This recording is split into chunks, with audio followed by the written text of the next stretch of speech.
ആദരണീയനായ പ്രധാനമന്ത്രി ശ്രീ നരേന്ദ്രമോദി അദ്ദേഹത്തിന് ഇന്ത്യയെ അടുത്ത 125 വർഷത്തിൽ ഒരു വികസിത രാജ്യമാക്കി, ഇന്ത്യയെ ഒരു വികസിത രാജ്യമാക്കി ലോകരാജ്യങ്ങളിൽ ഒരു വിശ്വഗുരുവാക്കി മാറ്റാൻ അദ്ദേഹത്തിന് വളരെ വ്യക്തമായ കാഴ്ചപ്പാടുണ്ട്. 125 വർഷമൊക്കെ പോട്ടെ, ഇവരുടെ ഈ ആദരണീയനായ പ്രധാനമന്ത്രി ശ്രീ നരേന്ദ്രമോദി കഴിഞ്ഞ 10 വർഷം കൊണ്ട് എന്താണ് ഇന്ത്യയോട് ചെയ്തു വെച്ചിരിക്കുന്നത്? इस प्रकार से रुपया इतनी तेजी से गिर नहीं सकता। अरे नेपाल का रुपया नहीं गिरता है, बांग्लादेश की करेंसी नहीं गिरती है, पाकिस्तान की करेंसी नहीं गिरती, श्रीलंका की करेंसी नहीं गिरती। क्या कारण है हिंदुस्तान का रुपया पतला होता जा रहा है? 2014 മോദി അധികാരത്തിൽ വരുമ്പോൾ ഇന്ത്യൻ കറൻസിയുടെ ഡോളറിനെതിരെയുള്ള മൂല്യം 62 രൂപയായിരുന്നു. 10 വർഷത്തിനിപ്പുറം 82 രൂപ. അതായത് ഇന്ത്യൻ കറൻസിക്ക് ആഗോളതലത്തിൽ 30% ഇടിവ്. ക്യാ കാരൺ ഹേ മോദിജി? ആഗോള പട്ടിണി സൂചികയിൽ ഇന്ത്യ 125 രാജ്യങ്ങളിൽ 111 സ്ഥാനത്ത്.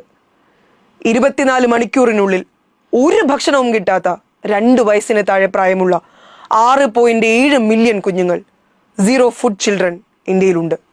ആഗോളതലത്തിൽ 3-ാം സ്ഥാനത്ത്. പട്ടിണിയിലും ദാരിദ്ര്യത്തിലും മാത്രം എന്തായാലും നല്ല പുരോഗമനമുണ്ട്. നാഷണൽ ക്രൈം റെക്കോർഡ്സ് ബ്യൂറോയുടെ കണക്കുകൾ പ്രകാരം 2014 മുതൽ 2022 വരെ 1,474,000 കർഷകർ ആത്മഹത്യ ചെയ്തു.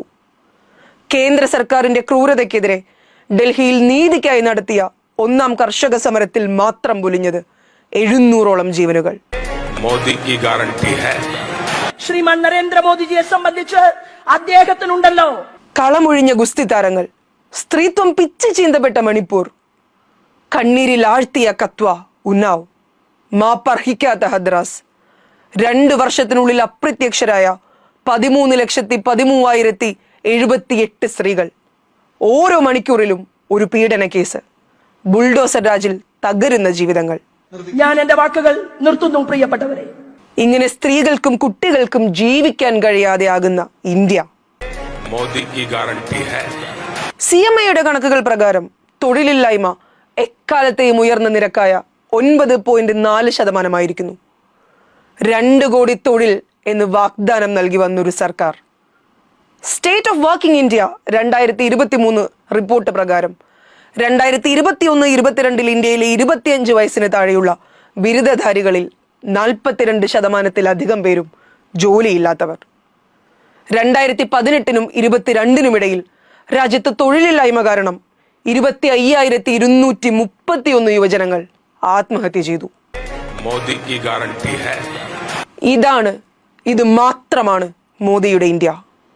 And all we can say is that this is not the India we need.